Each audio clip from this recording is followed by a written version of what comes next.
अब आयुष पूरी मेहनत के साथ प्रैक्टिस कर रहा था और देखते देखते एक दिन बीत गया। अगले दिन आयुष एक गहरी सांस लेकर अपना हाथ हवा में उठाया और उसे गोल गोल घुमाने लगा। तभी देखते देखते उसके हाथ से एक अलग प्रकार की रोशनी निकलने लगी। अब उसकी इनर स्ट्रेंथ 80% हो गई थी। आयुष अब मेटल वार और एयर ब्रीदिंग टेक्निक का प्रैक्टिस कर रहा था। तब आयुष अपने आप से कहा, अब टूर्नामेंट में कुछ ही दिन बाकी है और मैं मेटल वार टेक्निक के तीसरे लेवल पर पहुंचने वाला हूं। इसके साथ ही मैं ब्लू बेल्ट का टेस्ट भी दे सकता हूं और हो सकता है मैं वह टेस्ट में पास हो जाऊं और टॉप 3 में पहुंचने का केवल मेरे पास 50% चांस है और जीतने के केवल 30%। और टूर्नामेंट में अगर रितेश मुझे चैलेंज करता है तो उसे हराने के लिए मुझे अपना इनर स्ट्रेंथ और भी बेहतर करना होगा और मुझे मेटल वार टेक्निक की भी ज़रूरत पड़ेगी। फिर आयुष एक गहरी सांस लिया और बोला, मुझे मेटल वार टेक्निक सीखने में और टेक्निक से ज़्यादा समय लग रहा है। लगता है मुझे फिर से जंगल जाना होगा और कुछ पैसे जमा करना होगा, तभी कुछ हो सकता है। इतना बोलकर आयुष भागते हुए स्टोर रूम की ओर बढ़ गया। उसने वहां से सिल्वर तीर कमान निकाला। अब यह तीर कमान इस्तेमाल करने का बिल्कुल सही वक्त है। फिर आयुष ने कुछ तीर और कमान उठाया और घर के गेट के बाहर आ गया तो वहां से निकलते हुए उसे 3 परछाई नजर आई, जिनमें से वो तीनों काले रंग के कपड़े पहने हुए थे और वो देखने में सब लोग एक जैसे लग रहे थे। तब उन आदमियों में से एक आदमी ने कहा, लगता है आयुष जंगल जा रहा है। फिर तो ये और अच्छी बात है, हमें हमारा काम करने में आसानी होगी। उन लोगों के इरादे कुछ ठीक नहीं लग रहे थे। ऐसा लग रहा था जैसे उनसे आयुष की जान का खतरा हो। वहीं आयुष उन पर ध्यान नहीं दिया और लाइटनिंग फ्लोटिंग फेरी का यूज करके पूरी रफ्तार से जंगल की ओर बढ़ने लगा। वह इस समय घने जंगल में दौड़ रहा था। तब आयुष खुश होकर बोला, ऐसा लग रहा है मानो मैंने ब्लू बेल्ट हासिल कर लिया हो। कुछ देर बाद आयुष जंगल के बीचों बीच पहुंच गया। इस वक्त वह जंगल के उस एरिया में खड़ा था जहां जाने की परमिशन किसी को नहीं थी, लेकिन आयुष यहां कई बार आ चुका है। वहां पर कई खूंखार जानवर मौजूद थे और जंगल में ऐसे भी जानवर थे जिन्हें आज तक किसी ने नहीं देखा हो। लेकिन आयुष जानता था कि खतरे का सामना करके ही वह अपनी मंजिल तक पहुंच सकता है। फिर आयुष ने अपनी चमकती हुई आंखों का इस्तेमाल करके जंगल में दूर दूर तक नजरें दौड़ाने लगा ताकि वह खूंखार जानवरों को ढूंढ सके। तभी अचानक आयुष को एक खूंखार जानवर दिखाई दिया।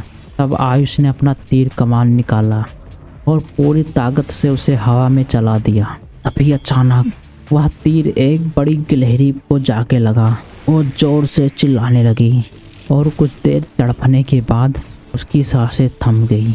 हालांकि वह गिलहरी आयुष का शिकार नहीं थी।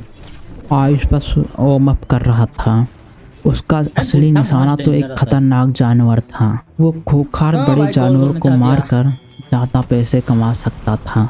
तब आयुष बोला, यह तीर कमान तो बहुत मजबूत है, इससे निशाना लगाना भी आसान है और मेरे सभी तीर पर जहर लगा हुआ है, जिससे मुझे शिकार करने में और भी आसानी होगी और मैं तीरंदाजी में माहिर होता जा रहा हूँ। आयुष इतना ही बोला था तभी उसे तालियों की आवाज़ सुनाई दी। फिर एक आदमी ने कहा, मानना पड़ेगा, मैंने तो नहीं सोचा था मेरा इस बार का टारगेट एक तीरंदाज होगा। तब आयुष बेरुखी से बोला, वह आदमी एक बड़े पेड़ के पीछे छिपकर खड़ा हुआ था। फिर आयुष ने अपनी चमकती हुई आंखों से इधर उधर देखना शुरू कर दिया। तभी उसे कुछ मीटर की दूरी पर एक दुबला पतला आदमी नजर आया। उसके बाल सफ़ेद हो चुके थे। अब आयुष थोड़ा घबरा गया था। आयुष उसे देखकर तुरंत पता लगा लिया कि उसके पास ब्लू बेल्ट है और तो और उसे हाइडिंग या टेक्निक भी आती है। तब वह काले कपड़े वाला आदमी हंसते हुए बोला, मैं तुम्हें अपने बारे में ज़्यादा नहीं बताऊंगा, बस तुम ये जान लो आज तुम्हारा इस दुनिया का आखिरी दिन है। उस आदमी की आंखें आयुष पर ही टिकी हुई थी। तब आयुष को खतरा महसूस होते ही आयुष ने लगातार 3 तीर हवा में चला दिया, लेकिन वह आदमी टस से मस नहीं हुआ। तब आयुष हैरान होकर कहा, क्या डिफेंस करने की कोशिश क्यों नहीं कर रहा है? तब उस आदमी ने कहा, मरने के लिए तैयार हो जाओ। फिर आयुष ने देखा, अचानक 2 आदमी काले कपड़े पहने हुए उसकी ही ओर बढ़ रहे हैं और देखते ही देखते वह आदमी उसके पास आने लगे।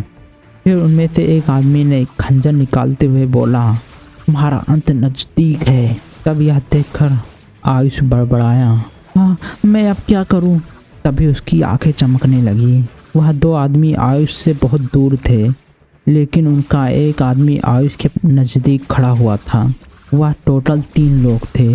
आयुष की इस वक्त नज़र उस आदमी पर ही टिकी हुई थी, क्योंकि वह उसके लिए सबसे बड़ा खतरा था। और कुछ दूर खड़े वह 2 आदमी आपस में बात करते हुए हंस रहे थे। ये लोग आयुष के जान के पीछे पड़े थे। आयुष के पास अब कोई रास्ता नहीं था। उसने 3 तीर निकाला और फिर उसने वह तीर उस आदमी की ओर छोड़ दिया। तब आयुष का हमला करने के बाद वह आदमी मुस्कुरा रहा था और वह तीर उसके नज़दीक पहुंच गया। तब उसके चेहरे का एक्सप्रेशन बदल गया और उस आदमी ने हवा में हाथ घुमाया और देखते ही देखते तेज हवाएं चलने लगी, जिसकी वजह से पहला तीर उसके पास पहुंचने से पहले नीचे गिर गया।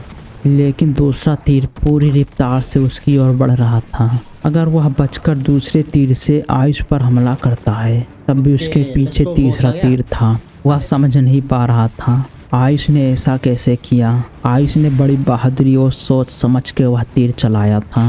उस तीर से उस आदमी को बचना नामुमकिन था। उसे आयुष एक छोटा 16-17 साल का लड़का ही दिखाई दे रहा था, लेकिन उसे आयुष के ताकत का अंदाजा नहीं था। तब वह आदमी बड़बड़ाया, यह लड़का इतना तेज निकला, मैंने तो सोचा नहीं था।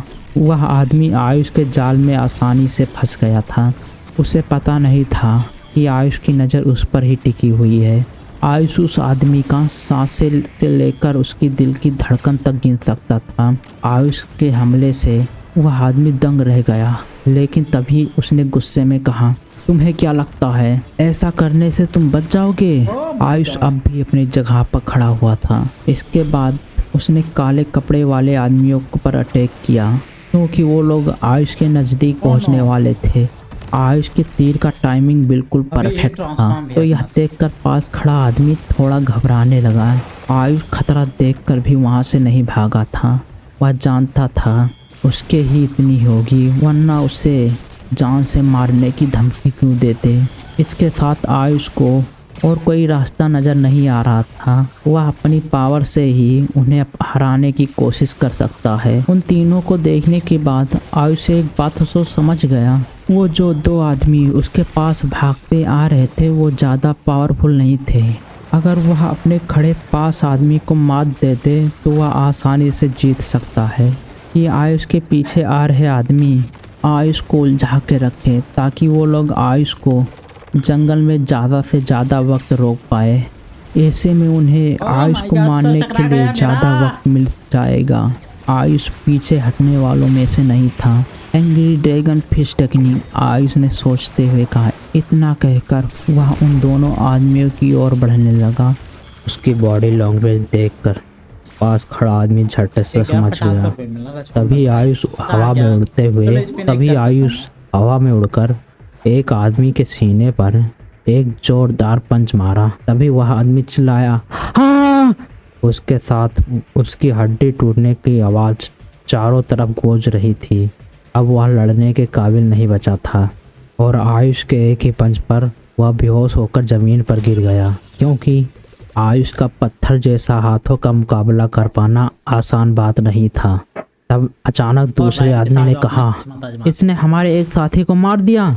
उन्हें लग रहा था कि आयुष को जंगल में अकेला पाकर जान से मार देंगे, लेकिन शायद उन्हें वहां पर आने से पहले आयुष के बारे में जानकारी जुटा लेनी चाहिए थी। तब एक आदमी चिल्लाया, पकड़ो उसे। वह चाहता था कि उसके दोनों साथी आयुष का ध्यान भटका कर रखे, ताकि वो उसे आसानी से जान से मार सके, लेकिन उसने जैसा सोचा था वैसा बिल्कुल नहीं हुआ। अपनी एक साथी को जमीन पर पड़ा होकर देखकर दूसरा आदमी घबरा गया। वह हड़बड़ी में आयुष पर हमला करने लगा। आयुष अपनी चमकती हुई आँख से उसकी सभी कमियां ढूंढ लिया और देखते ही देखते आयुष ने हवा में उड़ते हुए उसके चेहरे पर एक जोरदार किक मारी, जिस वजह से वह हवा में उड़ता हुआ पेड़ से जा टकराया और पेड़ के टकराने के वास्ते उसका एक हाथ काम करने लायक नहीं बचा। लेकिन फिर भी वह हार मानने वालों में से नहीं था और उसने दूसरे हाथ से तलवार को लिया और आयुष पर हमला करने के लिए उसके पास आने लगा कि तभी आयुष ने उसके कंधों पर एक जोरदार पंच मारा, जिस वजह से तलवार छूटकर जमीन पर गिर गया। अब उसका दूसरा हाथ भी काम करने लायक नहीं बचा। वह दर्द से चिल्लाते हुए जमीन पर गिर गया। और किसी से अब उसमें लड़ने की हिम्मत नहीं बची थी, क्योंकि वह हड़बड़ी में आकर आयुष पर अटैक किया था और उसका पंच आयुष के सीने पर भी लगा था।